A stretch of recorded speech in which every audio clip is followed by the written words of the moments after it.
Hello बच्चों, तो आओ प्रश्न को देखते हैं।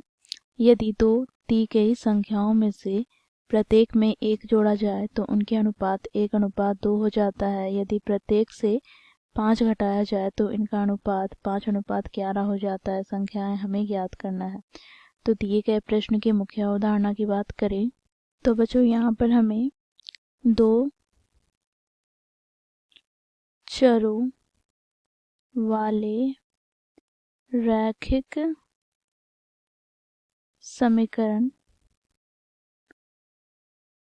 निकाय को हल करना है।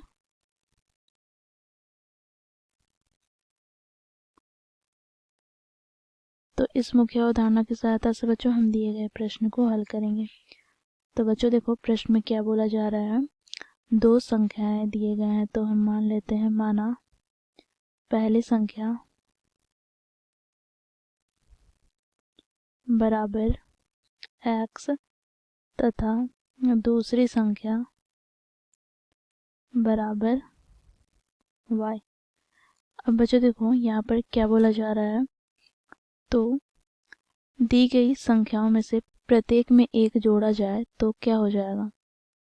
तो वह अनुपात परिवर्तन हो जाता है किस पे, 1:2 पर। तो यहाँ से हम इसे लिखेंगे। देखो पहली संख्या में एक जोड़ते हैं और दूसरी संख्या में भी अर्थात y में भी एक जोड़ते हैं, तो यह अनुपात हमें प्राप्त हो जाता है 1:2 में। बच्चों यहाँ से हम त्रियक गुणा करेंगे तो यहाँ पर हमें प्राप्त क्या होगा। तो 2 गुणी x प्लस 2 बराबर यहाँ पर y प्लस 1।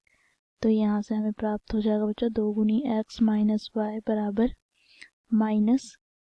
ठीक है, इसे समीकरण 1 दे दिया। अब इसी प्रकार बच्चों दूसरे भाग में क्या बोला जा रहा है। तो देखो यहाँ पर यदि प्रत्येक से 5 घटाया जाता है तो इनका अनुपात 5:11 हो जाता है। अर्थात बच्चों देखो यहाँ पर x में से हम 5 घटाएंगे और y में से 5 घटाते हैं तो अनुपात हमें कितना प्राप्त होता है। तो 5:11।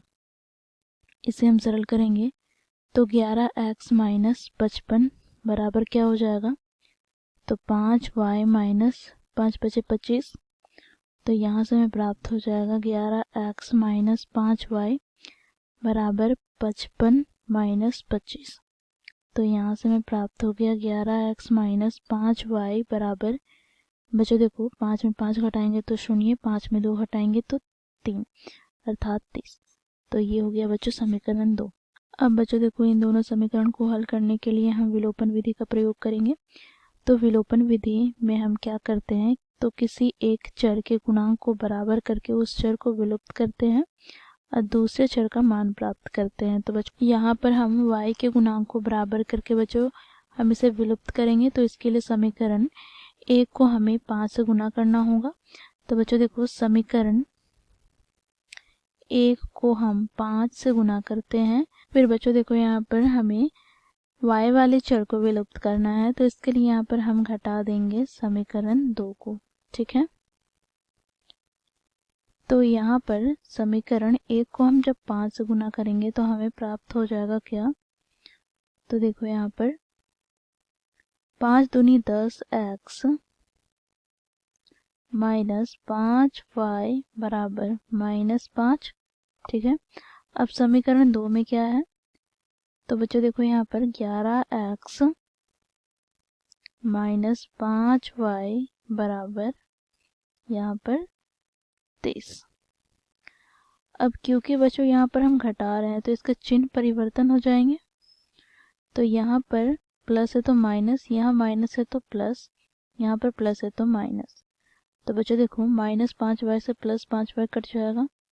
तो यहाँ से हमें क्या प्राप्त हो जाएगा। तो -x बराबर यहाँ पर हमें प्राप्त हो जाएगा -35। माइनस से माइनस कट जाएगा तो यहाँ से हमें x का मान कितना प्राप्त हो जाएगा 35।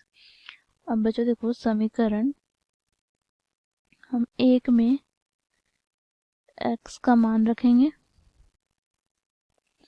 तो समीकरण 1 में क्या है बच्चों। तो 2 गुनी x माइनस y बराबर -1। तो यहाँ से हम x का मान क्या रखेंगे 35, तो यहाँ पर 2 गुनी 35 माइनस वाई बराबर -1, अर्थात यहाँ से हमें प्राप्त हो जाएगा 35 दूनी 70, फिर यहाँ पर प्लस का 1 बराबर y, अर्थात यहाँ से हमें y का मान क्या प्राप्त हो जाएगा, तो y बराबर 70 प्लस 1 कितना हो जाएगा 71। तो यहाँ से हम बात करेंगे तो बच्चों देखो हमें संख्याएं ज्ञात हो जाएंगे, अतः संख्याएं x बराबर 35 तथा y बराबर 71। तो ये हो जाएगा बच्चों हमारा दिए गए प्रश्न का उत्तर। आशा करती हूँ आप लोगों को यह प्रश्न समझ में आया होगा। धन्यवाद।